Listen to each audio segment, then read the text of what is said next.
Sir, ಈಗ ಮತ್ತೊಂದು ಸಿದ್ದರಾಮೋತ್ಸವ ಮಾಡಕ್ಕೆ ಇಂದ ಸಮಾವೇಶ ಮಾಡಕ್ ಹೊರಟಿದ್ದೀರಾ? ಯಾವ ಸಮಾವೇಶ ಹಿಂದ ಇದು ಇನ್ನು ಎಲ್ಲ ತೀರ್ಮಾನಗಳು ಆಗಿಲ್ಲ. ಆದ್ಮೇಲೆ ಹೇಳ್ತೀನಿ ನಿಮ್ಗೆ.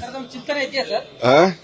ಚಿಂತನೆ ಇದೆಯಾ ಮಾಡ್ಬೇಕು ಅಂತ? ಚಿಂತನೆ ಇದೆ ಇಲ್ಲ ಅದನ್ನು ಕೂಡ ನಿಧಾನವಾಗಿ ಹೇಳ್ತೀನಿ. ಸರ್, ನಾಯಕತ್ವ ಬದಲಾವಣೆ ವಿಚಾರ ಸಂಬಂಧಪಟ್ಟ ಮಾತಾಡಬೇಡಿ ಅಂತ ಹೇಳಿ ಹೈಕಮಾಂಡ್ ಏನೋ ಸೂಚನೆ ಕೊಟ್ಟಿದ್ದಾರೆ. ನೋಡ್ರಿ, ಯಾರು ಮಾತಾಡ್ಲೂಬಾರ್ದು, ಮಾಧ್ಯಮದಲ್ಲಿ ಮಾತಾಡಬಾರ್ದು. ನಾಯಕತ್ವ ಬದಲಾವಣೆ ಅದು ಇದು ಯಾವುದೇನೇ ಇದ್ರೂ ಕೂಡ ಎಲ್ಲನೂ ಕೂಡ ಅಂತಿಮವಾಗಿ ಹೈಕಮಾಂಡ್ ತೀರ್ಮಾನ ಮಾಡೋದು.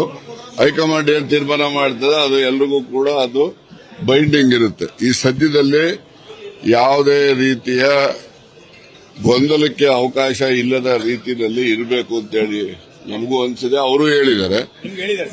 ಅದರಿಂದ ನಾವು ಯಾವುದೇ ರೀತಿಯ ಗೊಂದಲಕ್ಕೆ ಅವಕಾಶ ಇಲ್ಲದ ರೀತಿಯಲ್ಲಿ ಯಾವುದೆಲ್ಲ ಬದಲಾವಣೆಗಳು ಏನೇ ತೀರ್ಮಾನ ಇರೋ ಅಂತಿಮವಾಗಿ ಕಾಂಗ್ರೆಸ್ ಪೂರ್ತಿ ಹೇಳೋರ್ಗಲ್ಲ ಬಿಡ್ರಿ, ಅಂತಿಮವಾಗಿ ಕಾಂಗ್ರೆಸ್ ಪಕ್ಷದ ಹೈಕಮಾಂಡ್ ನಿರ್ಣಯ ಮಾಡ್ತದೆ. ನಿರ್ಣಯ ಎಲ್ಲರೂ ಕೂಡ ಭದ್ರಾಗಿರ್ತೇವೆ ಅಷ್ಟೇ. Thank you.